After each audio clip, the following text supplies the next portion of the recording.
El día de ayer, Héctor de Mauleón publicó su columna en el Universal, que pues me da la razón. Les he dicho que no puede haber democracia en un país donde la delincuencia organizada pues toma parte dentro de las campañas, en las elecciones, pone, quita candidatos, financia, silencia, mata. No puede haber.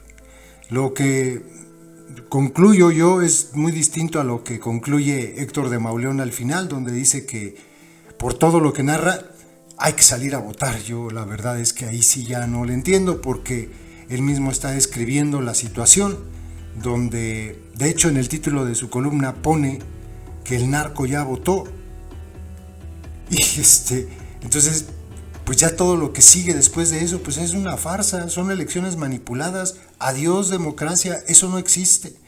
Pero es interesante todo lo que plantea para que se den cuenta cómo el circo electoral está lleno de todo esto. La tituló Como en 2021, que yo creo que es ingenuo decir que no pasó así, solamente los adoctrinaditos vicariantes no lo ven. Como en 2021 el narco ya votó. Sí, efectivamente. Dice, el 6 de marzo fue localizado sin vida Román Quesada Anduaga, secretario general del PAN en El Fuerte, en Sinaloa. Su cuerpo apareció en un predio cercano a un estadio de béisbol. Un mes más tarde fueron secuestrados en una calle de Culiacán el candidato a regidor y secretario de organización del partido sinaloense, Luis Alonso García Corrales, así como uno de sus colaboradores, Juan Francisco Cerón. Había indicios de que el domicilio de García Corrales había sido vigilado. Los secuestrados aparecieron 2 días después en medio de una espesa cortina de silencio sobre lo que les había ocurrido. Según el periodista sinaloense Ernesto Hernández Norzagaray, que es muy buen periodista, como secretario de organización del PAS, García Corrales tenía en sus manos la estructura electoral de 20 municipios, todo lo relativo a la red de militantes, dirigentes y operadores. Su secuestro, recuerda el secretario de organización del PRI, José Alberto Salas, ocurrido durante las elecciones intermedias de 2021. Salas fue secuestrado 2 días antes de los comicios y con la información que tenía en su poder, se desarticuló por completo la estructura electoral del PRI. Sicarios del cártel de Sinaloa privaron de su libertad a más de 100 operadores políticos y solo los soltaron 1 hora después del cierre de casillas, cuando se había consumado, escribe Hernández Norzagaray, la derrota aplastante de la coalición Va por Sinaloa, integrada por el PRI, el PAN y el PRD, y el triunfo arrasador del candidato de Morena, Rubén Rocha Moya. ¿Ven por qué insistimos en que en Sinaloa quien puso a Rocha Moya fue la delincuencia organizada? ¿Lo notan? A estos hechos se sumaron las recientes renuncias de los candidatos a las alcaldías de Mocorito y Rosario, quienes repentinamente adoptaron la decisión de abandonar sus campañas por problemas familiares.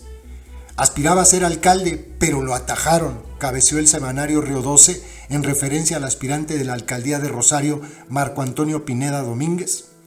El 23 de abril, el candidato de la alianza PRD-PAN-PRI a la alcaldía de Zacapu, Lorenzo Martínez Pedraza, se bajó de la contienda de manera irrevocable, alegando problemas de salud. El presidente del PRI en el estado confirmó, sin embargo, que la decisión de Martínez Pedraza obedecía en realidad a temas de seguridad, a amenazas del crimen organizado.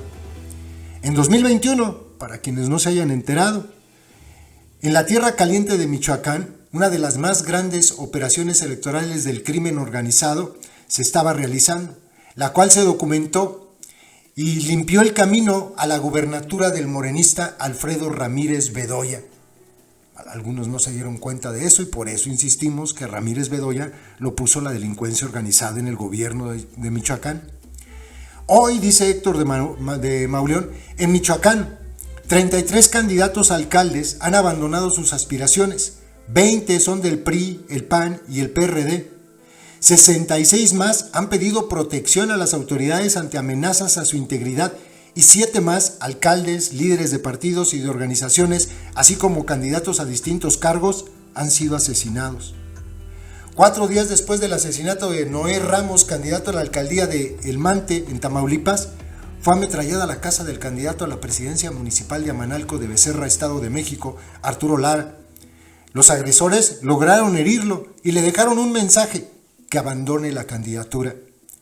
La muerte ha recorrido Citlala, Guerrero, Villa del Carbón, Estado de México, Gutiérrez Zamora, Veracruz, Salvatierra, Guanajuato, Chiautla de Tapia en Puebla, Acapulco, Guerrero, Cuautla, Morelos, Suchiate, Chiapas, Armería en Colima, Jacona, Michoacán y Atlixtac, Guerrero. Ha pasado también por Cuitláhuac, Veracruz, Mascota en Jalisco, Fresnillo, Zacatecas, Ecatepec en el Estado de México, Atoyac en Guerrero, Chilapa en Guerrero, San Juan Cancuc en Chiapas y Acatzingo en Puebla, entre otros lugares.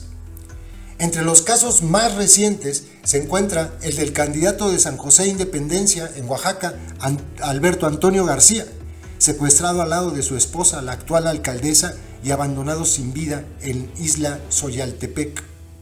En solo 7 meses, el proceso electoral más violento de la historia ha dejado 386 amenazas, secuestros, desapariciones y asesinatos, que arrojaron un total de 501 víctimas.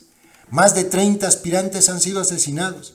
Este número no sé de dónde lo haya sacado, pero en realidad van más de 57. Se desconoce aún el número real de los candidatos que han decidido bajarse de la contienda, pero en los partidos de la coalición Fuerza y Corazón por México, así como en Movimiento Ciudadano, se han presentado decenas de casos.